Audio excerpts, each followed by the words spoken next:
By my nature, I've always been curious about how to make things, how to tear them apart too. Uh, so over here in the bucket are the all but two stripped pieces of wood for my desk. And over there next to the tub, right in there, are three of the 5 feet that I'm going to put on the bed I'm making. Underneath here, see if we can get it. Yeah, those two pieces right there are 7 feet long.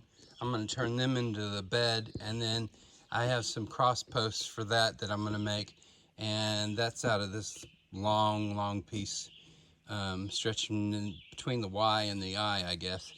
Um, so I've got a lot of things going on, and as you can see, I've been doing a lot of stripping of these pieces of wood to get to them looking like that.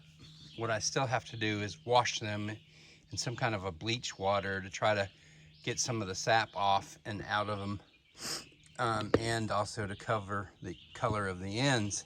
Um, so I don't want to. I'm going to leave that there, and then I'm going to come into the shot, because I want to spend some time just going through what it is, how I'm making these things, and what all the crazy tools I have here at my side to do such a project, or for you Canadians, a project. I like to work with my hat on. That keeps these crazy flies from buzzing around and landing in my head. I found these, well, when I first arrived, I bought these Kinko gloves. They're made of fake leather. For the first couple of days, they turned my hands yellow. I don't know why. Um, but these are rough and tough gloves. I really do like them. What I have since found at Harbor Freight are these Hardys. They're extra large, they're nice, they're big, they're comfortable, they fit very well, and they give me a great grip. There's even firmness in the tips of the fingers on these Hardys that allows you to take your cell phone and mash the button. So that's a pretty neat thing. Um, so, oh, I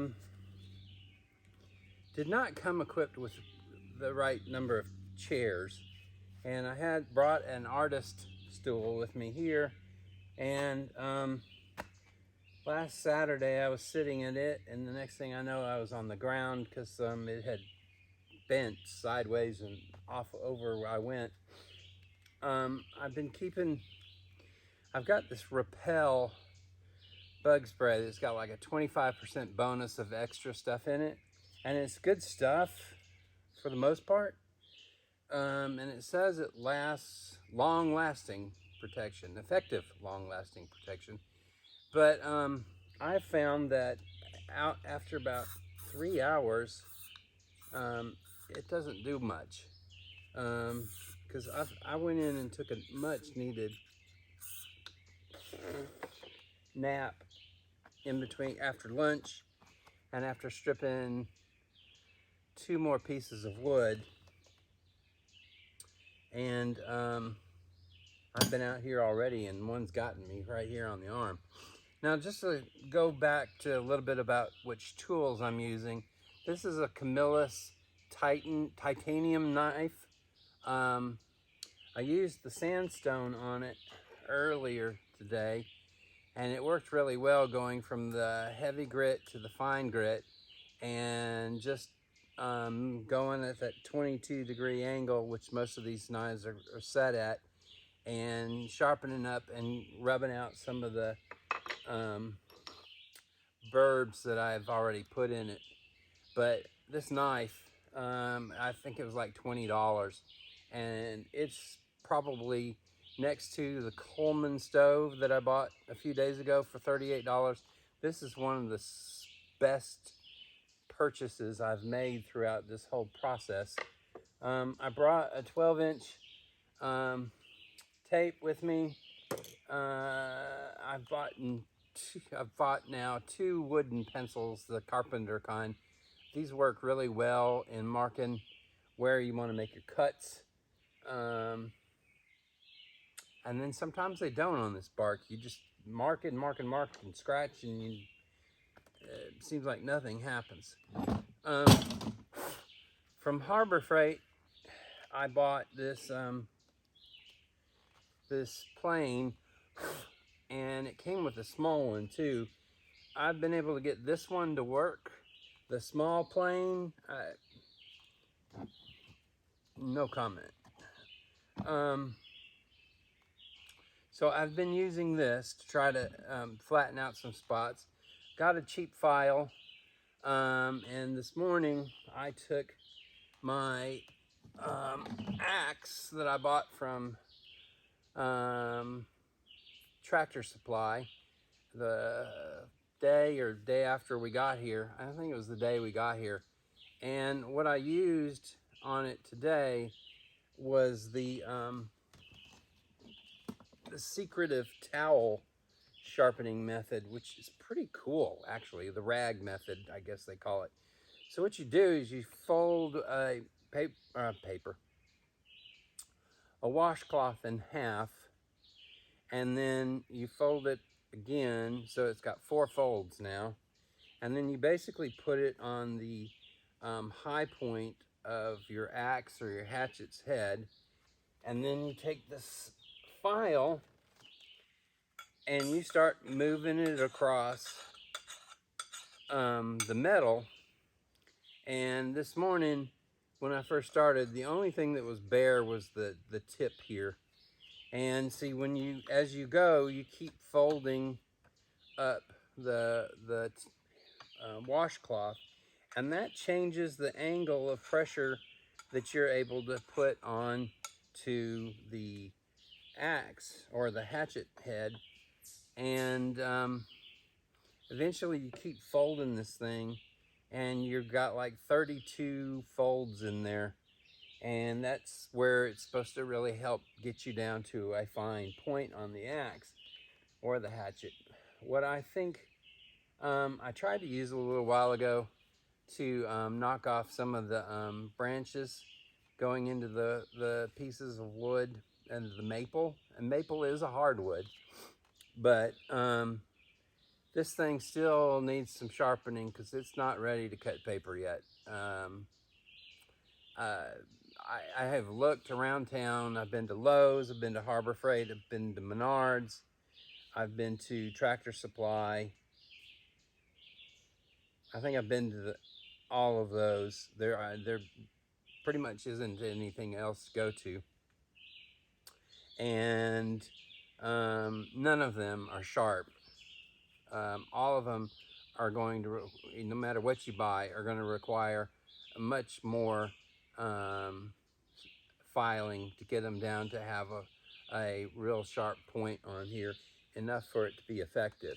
So just go, if you buy one of these from one of the stores, just go into it understanding that a great work hatchet, this is a 1 1/2 pound hickory handle hatchet, isn't going to be as sharp as you're going to want it to be, and it's going to take some work to get it where it's going to be an effective tool. And for now, this one still hasn't gotten there. I have some chisels which I've started using. I've gotten a mixture of those from Lowe's, Harbor Freight. I don't think I've gotten any from anywhere else. Walmart? I don't think so. This one I'm calling Irwin because it was made by Irwin. It's a 1-inch chisel with a metal bottom, or top rather. And it did a good job on one piece of wood. flattening out the spine of it. Ouch. And this needs sanding and some further work, but it actually is going to work without having to do any more cutting. This will sit across the top. The legs are going to come into here, and I'm going to have a hole drilled, two holes drilled, so that they come into contact with the legs, and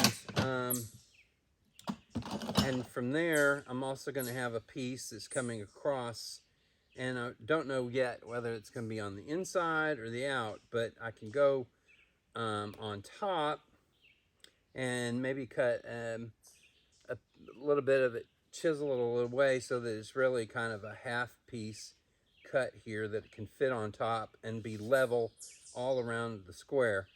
But this is, it doesn't look level, it doesn't look straight, but when you pull out the 4-foot level, the bubble's right in the middle. As you can see, there's a little bit of space in between, but I don't think that's enough of a difference to much matter from what I'm looking for. Maybe it will, maybe it won't. Maybe that's something I have to learn, that it has to be pristinely perfect. What I'm not liking is when this maple tint dries, it's drying funny. I don't know how quite to explain it, but you've got to get the bark, and then there's a sub-layer, like a subcutaneous bark layer that you have to get off until you really get down to the light tan color. Otherwise, you've got some of this. This is still part of the initial upper subcutaneous, whatever you might want to call it. I know there's a name for it because I saw it the other day, but think of it as the space between the bark and the wood and the heart of the tree, and kind of like we as humans have subcutaneous skin. I don't like how this one is fuzzing. Not this one in particular, but several of them. So this one is going to be the back piece. The one that's going to be the front is over there in the bucket. And what I have left, I've been working on, as you can see, this is maple, and this is maple too. And they're nice and hard. This is going to be one of the feet for the bed. And this wood strips like the legs did. This one is this kind of wood here. And as you can see, it still has a lot of brown in it. So I'm not quite sure what's going on with that. If one's a sugar maple or one's just, I don't know. But the bark is noticeably different.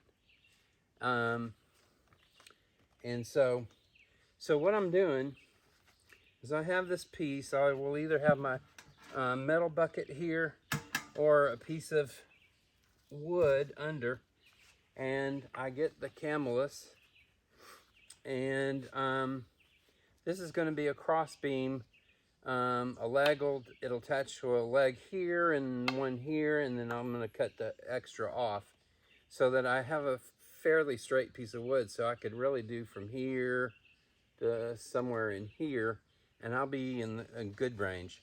But I've been taking it, cradling it in one hand, taking the knife with the gloves on and being careful not to cut myself, obviously. And I've just been sitting here, and it's actually quite relaxing.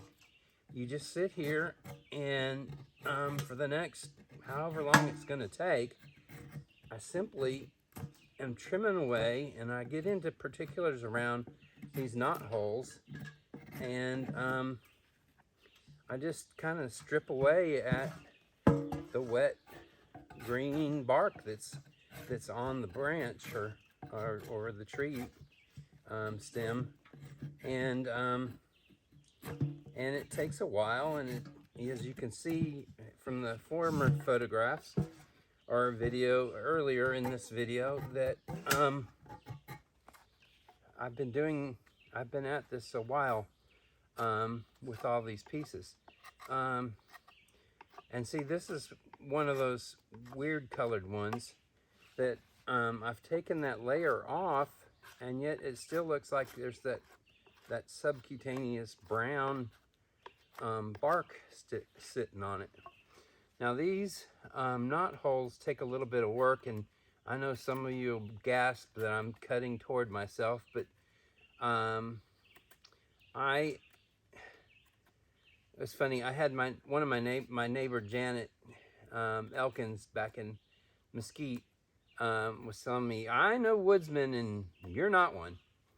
But when I was a young boy, we lived up here several times, and I got to be quite a woods person. I mean, that's about all you could do.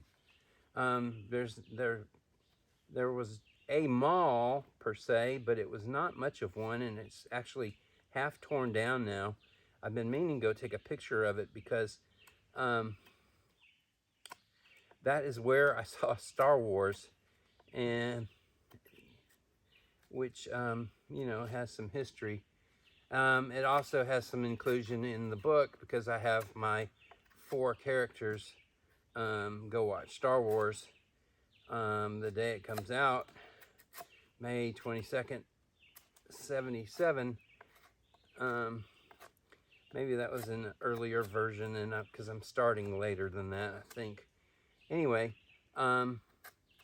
so I just been sitting here when I can, and it's, like I said, it's quite relaxing. It's nice to have you along watching, and so I just go through this whole thing, just cutting the pieces and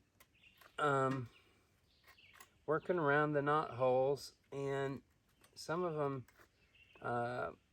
are ingrown, so you have to kind of pick at them to get that bark layer out of there.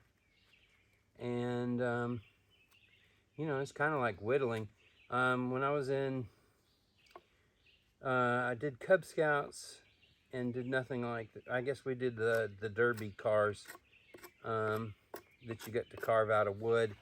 And then when I got into Weeblos, the guy who was our leader got us some very interesting softwood, and I don't remember what kind it was, but it was absolutely beautiful. And once you stripped it down like this, you just had some absolutely gorgeous wood. So back to not being a woodsman, do I run out here and kill deer and hang them and gut them and do all that? No. Never have really been one for venison anyway. Somebody fed it to us one time, and I thought it tasted like my mom's liver that she tried to get us all to eat in about 2nd, 3rd, or 4th grade one night. And the only answer to being able to leave the table was that you had finished your liver. And it was so disgusting to me that I wound up feeding it all to my napkin and walking outside after I was excused from the table and dumping it out. So I have never been much for eating venison to begin with. I don't know, I'm speaking heresy here, but I just don't. Somebody once told me long ago that if it tasted like liver to me, somebody who didn't know what they were doing with it had made it. So in a lot of these videos as well, Chandler said I needed to start doing more where I was actually doing something instead of just talking. The guys don't speak, and I get that, but then at the same time, just sitting here not knowing what the heck I'm doing, seems like it's kind of would be hard to watch.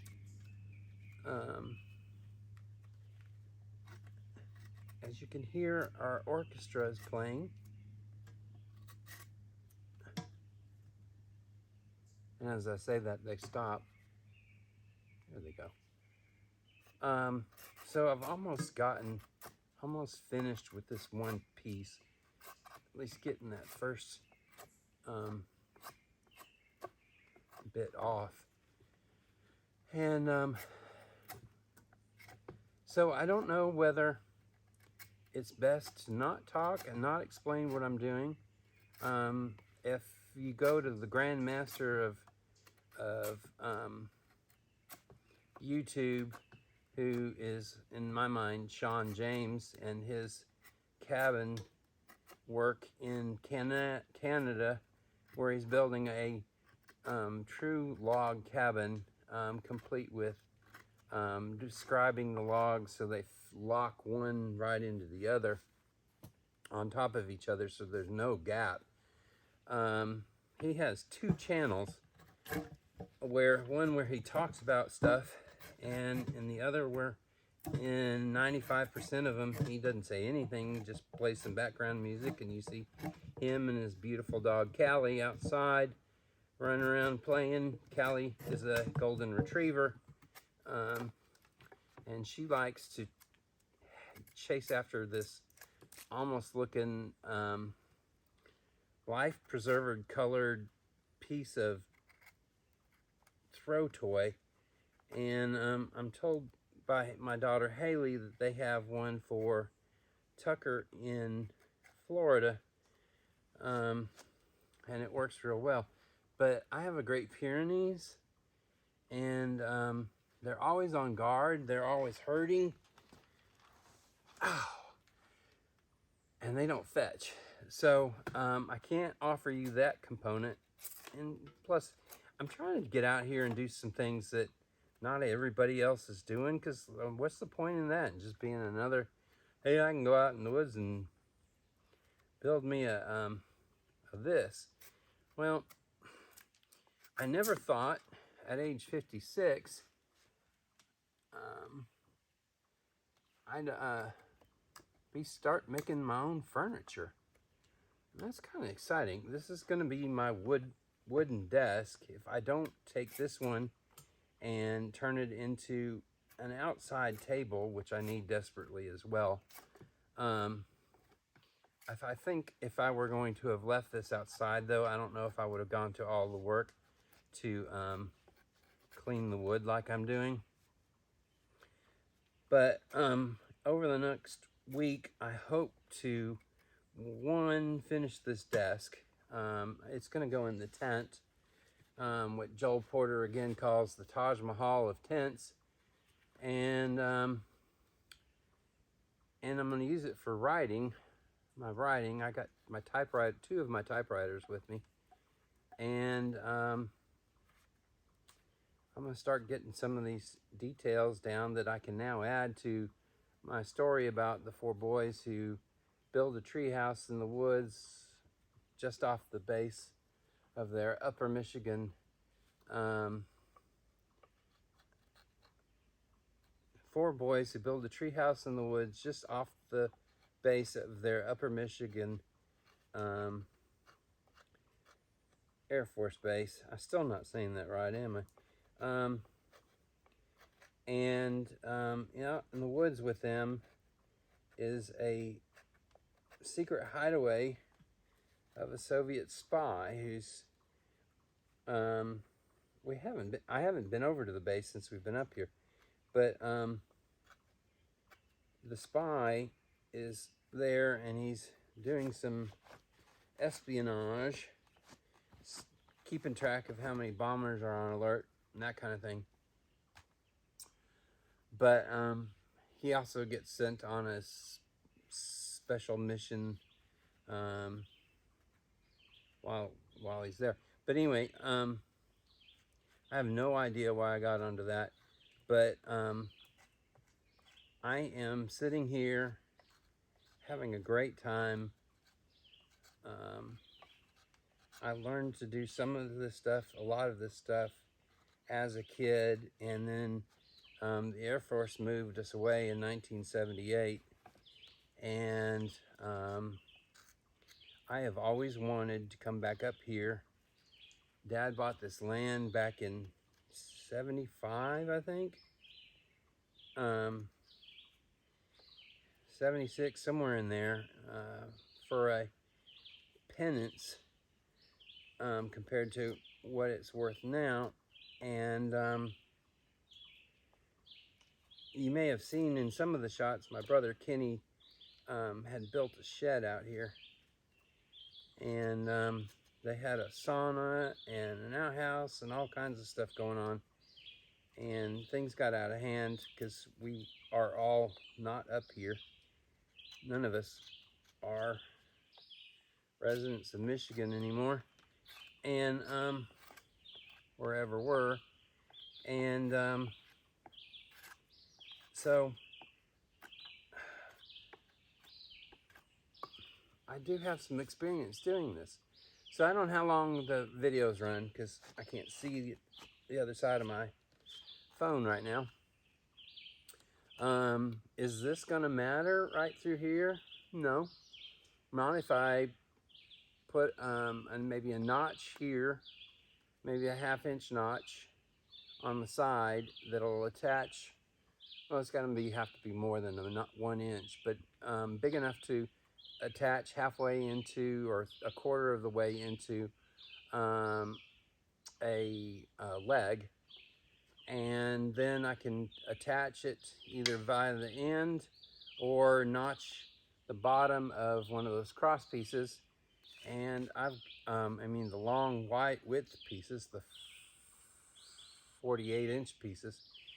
And that's how I'm going to have my side support. So I'll just be able to drill 2 holes here. I have my Black & Decker electric drill. That's about the only electric tool I have, and I haven't been using it since I charged it up. So yeah, that's what you do. That's what I've been doing, rather, to get a piece ready. Now I just have one more to go before I'm ready to start putting this. Well, then I gotta clean them, and then I'll be ready to assemble. And once I get it all assembled, then I'm going to stain the wood and seal it, and hopefully it'll last for a great long time. Otherwise I've got a semi-decent baton here, and I'm gonna put that one over there, and I'm gonna get up out of this pile of shavings. And that's how I'm making a maple desk out of raw maple wood in the woods with a knife, a couple chisels, saws, a plane, and some screws to assemble it with the electric drill. So I thought I'd at least show you this part. I'll work on doing one during assembly if I'm not yelling at it too much, because something's gone screwy. Thank you for watching. Please, if you have found this remotely interesting, please give it a like.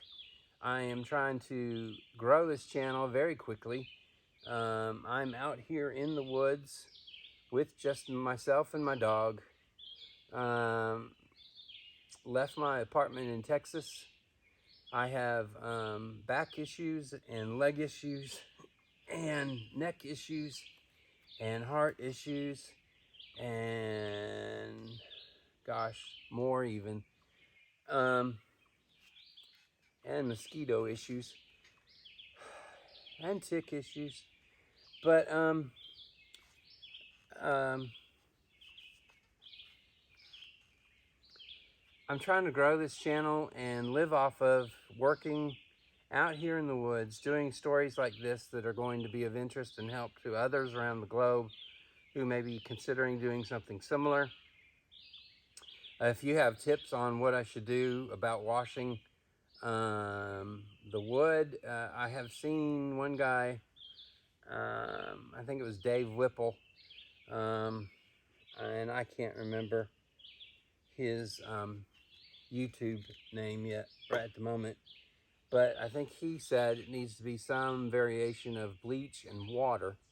The other thing you can do is pressure wash them, which I thought of actually taking them into town and going to a car wash and see if that doesn't help. I haven't done that yet.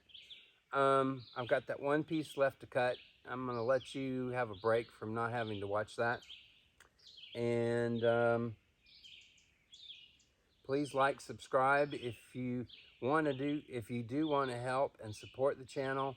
I do not have a Patreon as yet, and I had one for a year and a half. I was watching Diane Jennings over in Ireland, and if you ever want to watch a very funny person, tune into her videos.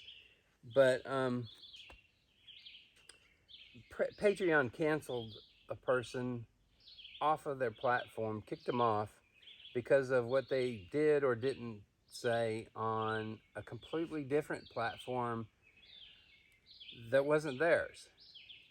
And I think, that goes a little bit long too far. And so I dropped Patreon the next day. Maybe it was that day that I saw that they had done that. And now that I'm out here, I'm trying to figure out ways to enlist regular support. One thing you can do is I write on medium.com as Donald J. Claxton. You can go there, and there are ways to click and become a $5 a month subscriber there. When you do so, you get to read all of the content that I am posting. Sometimes I'll take these videos and I'll drop them in there as well.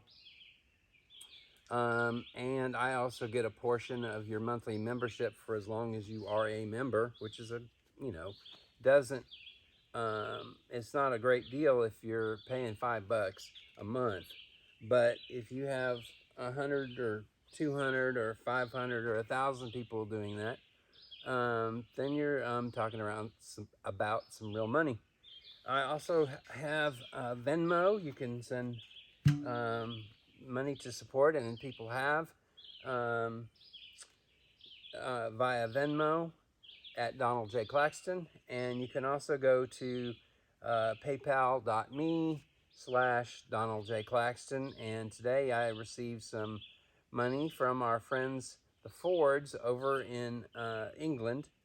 And I can't thank them enough for their support and love.